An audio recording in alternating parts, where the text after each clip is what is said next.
Hello and welcome to another episode of IBI On Site. I'm your host, Hayden Grove, and after a week off, we're back here in Northeast Ohio ready to catch up on everything going on within the Indians organization. There's been a lot of change recently, so to start things off, we're going to talk to the guru himself, Mr. Tony Lastoria. Take a look.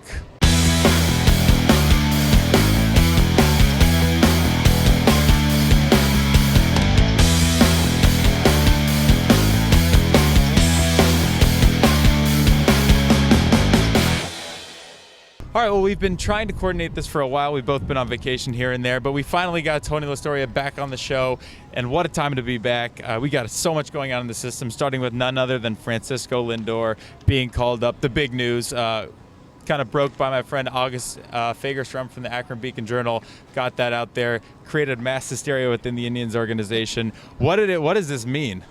It means he's one step. And really what it kind of means, and I've been kind of saying this for like the last week, it means he's ready. Double A, I know there's a misconception. Triple A is like a finishing school. Triple A is more of a holding ground, and it's just the final stop now where you got all these veterans, all these depth guys, these 4A, guys holding on in their career, and it's a mixture of some prospects. Where Double A is a true prospect league, so by him moving up to Triple A, it's an indication that they're ready to use him whenever he's ready. So. Now it's just the fact that they have to have an opportunity to play him. And obviously with the Drupal Cabrera in Cleveland, I know I'm dinged up right now, but he'll be back soon. Maybe back by the time this airs, whatever. But, and then who knows, he might get traded. But even if those things come to pass where if an injury were to come up again with him and he's delayed or he misses most of the rest of the year or if he gets traded, I still think he's not going to come up right away unless they get really desperate. It looks like some kind of combination of Jose Ramirez and Mike Papi would fill out that shortstop position for the rest of the season. And I really think how it's kind of, at least from what I'm getting, how it's kind of set up is once he's going to get these 5 or 6 weeks in Columbus, kind of get that a little bit of his feet wet at that level. And then when his season is over in Columbus, be it the first week of September, if they get to the playoffs the second or third week, then they're going to bring him up, and they're just going to let him come up, not really play him maybe, but just kind of get all his first out of the way. His first major league at bat, his first road trip, his first time on a charter flight, all that kind of stuff, and they'll get all that out of the way. So next year when he does come to Cleveland, be it the early part of the year, which I don't think is going to happen, I think it's going to be more like May or June, he's ready to go and ready to hit the ground running. Now, what parts of his game at Akron, I think there was a little bit of a concern that he wasn't ready offensively. Is that something that obviously being called up kind of nixes that? I mean, there's always things you're working on offensively. I mean, look, he's got the approach. I mean, that's ultimately what you're looking for. I think people go, he's only hitting 278 in Akron. It goes well beyond his batting average. There's so many. You have to look at the quality of his at bats. You have to look at is he working counts? Is he expanding the zone? All those. There's all these different variables that you can't see in batting average. And sometimes you can have a guy hitting 300 that is flailing away at sliders low and away and is not walking and is not being patient, over aggressive. So. It's one of those things where, he's not hitting 350, like we all want him to do because he's number one prospect, but he's getting on base at a pretty good rate. He's stealing bases, and most importantly, at the plate, he's showing a good approach. He's patient. He's taking what's being given to him, all those cliches, and just overall putting up consistent quality at bats. That's all you want, and I think that's ultimately what people have to realize is this guy's not going to be a savior for the lineup. He's going to be he has potential to be a very good player, a good 1 or 2 hitter in the lineup, but he's not going to be a major force. Maybe he's like the name escapes me, the Texas Rangers guys, Andrus, maybe something like that, who on some years he has a really good year, and some years maybe he has just an okay year. But overall, he's going to play great defense, he's going to be a leader on the field, he's going to steal bases, all those other intangibles, he's going to provide those. Okay, so we have a trio of shortstops right now. Is Drupal Cabrera, Jose Ramirez, and Francisco Lindor. How is this going to shake out over the coming weeks? Are we going to see, is Drupal traded, Jose Ramirez playing, or is Drupal going to be there for the rest of this year? Yeah, I think that they're open to trading as Drupal, and I think if they kind of slide here a little bit more, I mean, look, we only have 5 or 6 more days, a couple more days until the trade deadline. With the way it works now, there is the August waiver deadline where you just, if they pass through waivers, you can trade them. So there is potential where there could be a move made then. But, yeah, I think if they have the opportunity to trade his dribble, they should. He's not going to be brought back next year, and you're really not going to miss much if you trade him now. You got 2 months left in the season. It's not like he's providing that much more than what Mike Papi or Jose Ramirez can do in the meantime as a stopgap. So I would advocate them trading him. Now, if they do keep him around, so be it. But it's going to be some combination of those three in Cleveland. And then I think next year, the way it's shaking out, a lot can change in the offseason. There could be trades. There could be a free agent stopgap pickup here and there. I really think that they're not going to have him start in Cleveland next year because there is this thing called a service clock, 40-man clock, all that stuff, where they're going to want to, especially if they bring him up for 2 or 3 weeks this season, by keeping him in Columbus, if he were to play like 10, 12 days in Cleveland this year at the end of the year, by keeping him in Columbus until like May 1st or 2nd, somewhere in there, the first week of May, it gives him that whole year then for free to have him up. Then he gets 6 years beyond that. All those lineup and roster shenanigan things. And it's just really the smart way to do it. Let him start in AAA, so he's not. And there's so much pressure in that first week or two of the season, and people are looking at all the stats, they're all worried about it. So that's a tough environment for a rookie. So I think that's what the ultimate plan is there, and they have a pretty good stopgap option. With Mike Papi, a guy that's under contract next year for very, I think it's like $2 or $3 million, and a guy that can, when Francisco Lindor is ready, he'd be fine taking the mentoring role, and he can play everywhere. All right, so it's kind of coming to a head. Everything's happening. We've seen going on with Francisco. Yeah, we've seen a lot going on with Lindor, but there's a guy that has to replace him with the Rubber Ducks, and that's Eric Gonzalez. What do you see in his game that's going to help?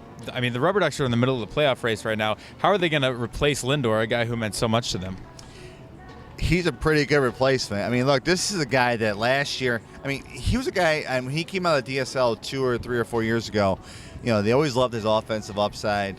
His athleticism and stuff like that. They never could find a position for him.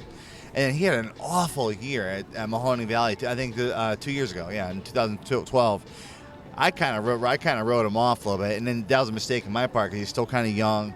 There's a lot of those tools there, but he had a really bad year, so you kind of write him off a little bit. And then last year, he had a pretty good year. He came here as just a role player last year, and then when Paulino was struggling, he got a little bit more opportunity to play some short. He moved around a diamond, and then they eventually said, "Hey, look, this guy, we really think he can play shortstop." And he had such a good year that they moved up to Carolina for the last 2 months or whatever the season. Let him play shortstop, and he just blew him out of the water, the Indians, and scouts from our teams. And then he went to winter ball, and he just took it from there in winter ball. I think he had like 330 or something, some crazy number. He was getting on base. Yeah, he's a little bit undisciplined. He's kind of like the anti-Lindor, where he's a little bit more aggressive. He's the guy I was talking about earlier. He will expand the zone. Those are things he is working on. That's why he is not major league ready right now. Maybe he will always be like that, but he also brings a little bit of thunder with the bat, a lot of versatility, some speed, athleticism, and may have a better arm than Francisco. That could be debatable, but a guy that I think really could factor into that utility mix for the Indians down the road. And this is a guy that I fully believe in now. I was still kind of on the fence going into this season because you always wonder after a poor year and a good year, but he's followed up with another very good year and made a lot of strides in his development. And this guy is no doubt one of their top 20 prospects. And I'd even venture to say right now, without even considering everybody else, that he's top 10 for sure next year. All right, we'll look for him in the maybe the next edition of the Tony Lastoria IBI book. But nevertheless, we're here in Lake County. What's been going on with this team? I've noticed one thing. Clint Frazier has kind of found his power. Yeah, that's nice to see. I was talking to Craig Dees, the media director, a little bit for the game. We were just kind of talking about Frazier, how it looks like he's comfortable. I think early in the season, he had that hamstring setback in spring training. Then he almost felt like he had to make up. He was rushing to kind of make up that time, and maybe he's putting a little pressure on himself too. His first full season is his first time playing in front of crowds for the most part. Number 2 or whatever prospect in the organization. Top 5 draft pick last year. So there's a lot of pressure on him, and not that gets to him, but I think sometimes when you're young, that can weigh on you a little bit. But over the course of the season, this is the beauty about baseball, is you play every day, and eventually you just get in that routine, that rhythm, and I think that he's kind of worked through a lot of that stuff.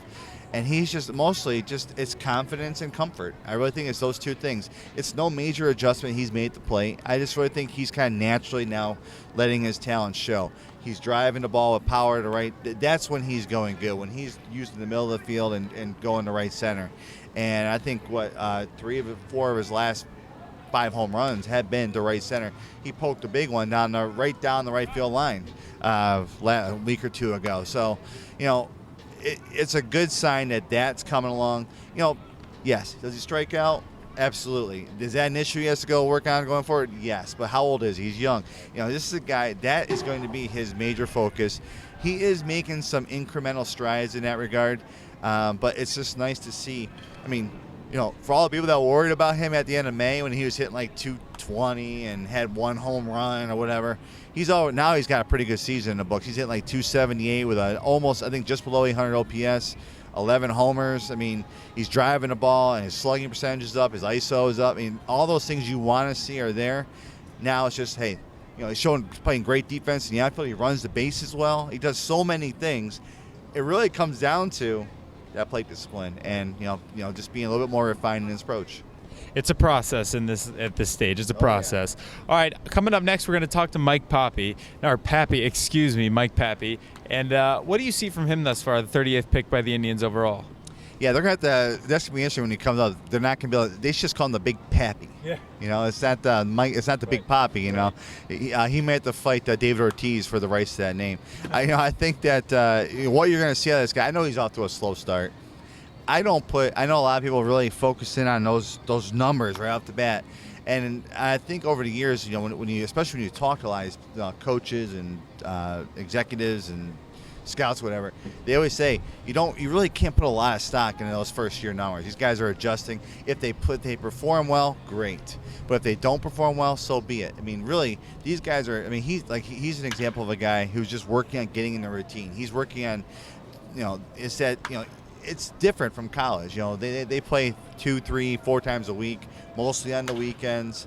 They're playing every day, and he's working on developing that routine to get prepared to play every day. And now since he's been here, I believe almost 30, been about 30 days. They have that 30-day policy where they don't make any adjustments with players. They let them kind of come in and they kind of take notes and evaluate and see what they think might need tinkering and whatnot. Now that period is ending, now they're going to say, hey, now they'll give some suggestions like, hey, what do you think about closing your shoulder or shortening up your stride and all those things. And instructionally, he'll go to instructional league in September, October, get some more games out there, and that's going to be a process there where they're going to work on refining a couple things. But he's a guy that is very advanced. And that's why he's probably going to move pretty quickly. He was at Mahoning Valley for 2 games. He's going to be up here. Depending on what happens here and in Carolina with playoff situation, he's going to finish at one of them because I really think that they're going to want him to get in a playoff environment.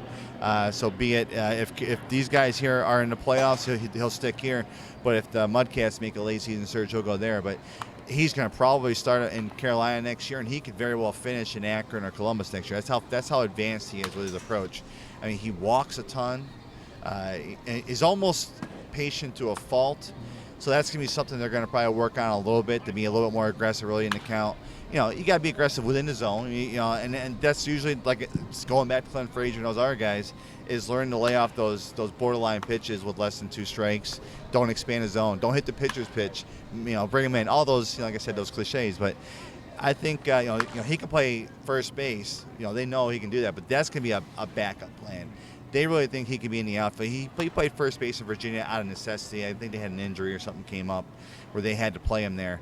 And, he's going to get an opportunity to play in the outfield. They really believe he can be a right fielder, a corner outfielder. Could be an impact bat. We'll see what happens. All right, and coming up next, we're going to get to talk to him. Thanks so much for coming on, Tony. It's been an absolute pleasure. All right, thank you. All right, coming up next, Mike Papi.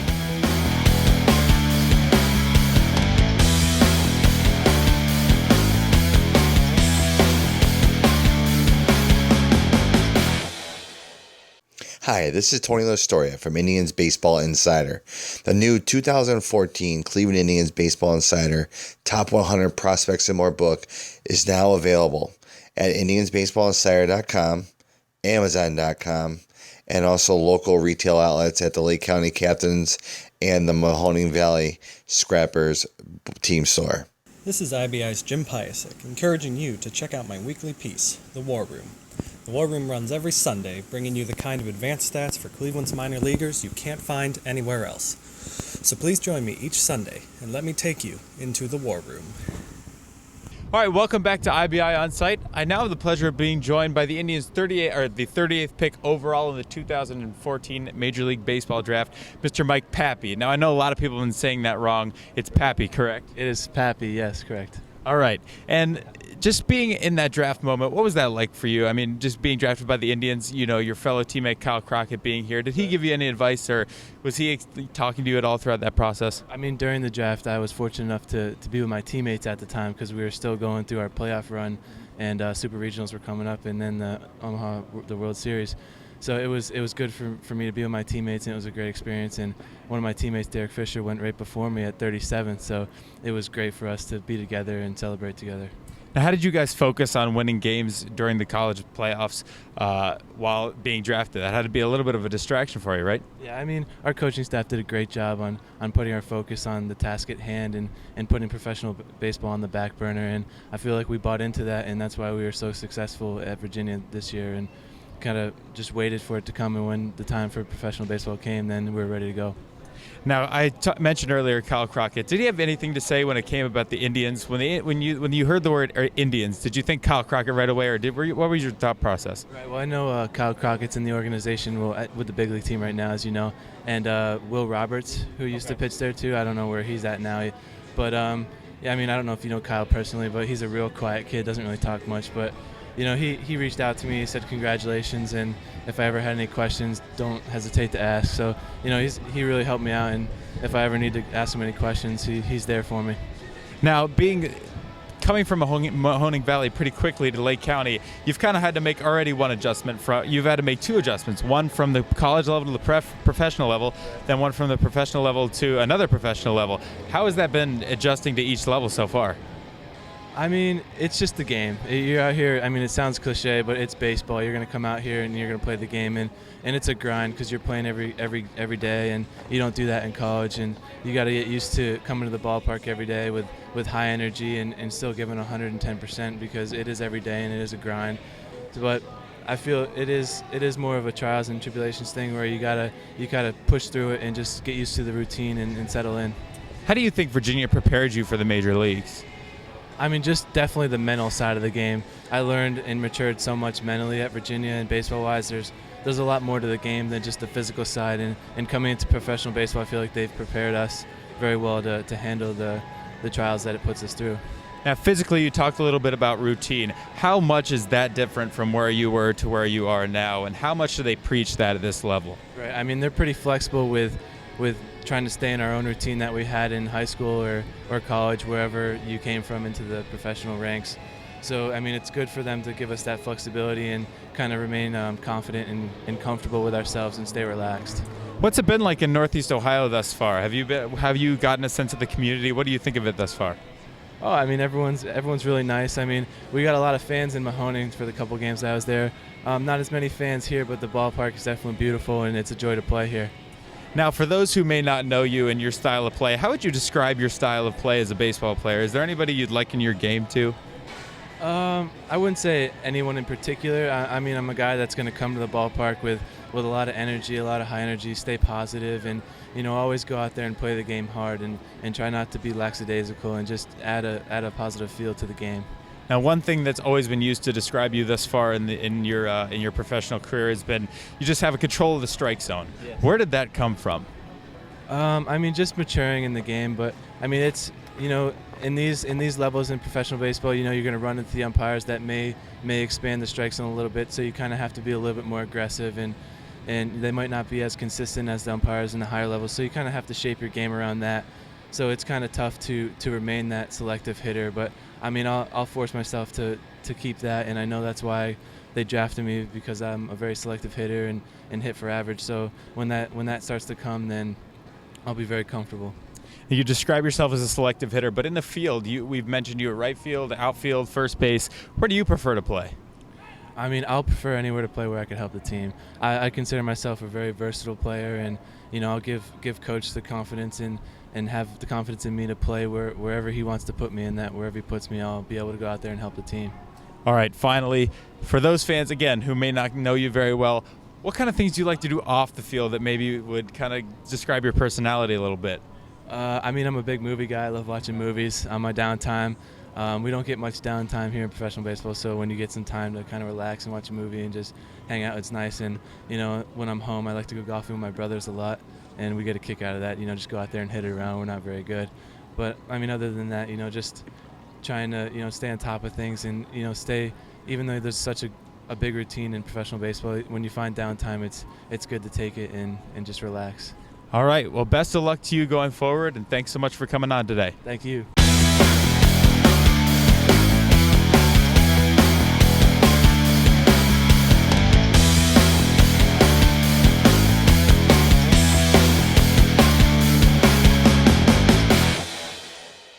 Well, that's going to do it for this episode of IBI On Site. It's good to be back in Northeast Ohio and talking baseball again.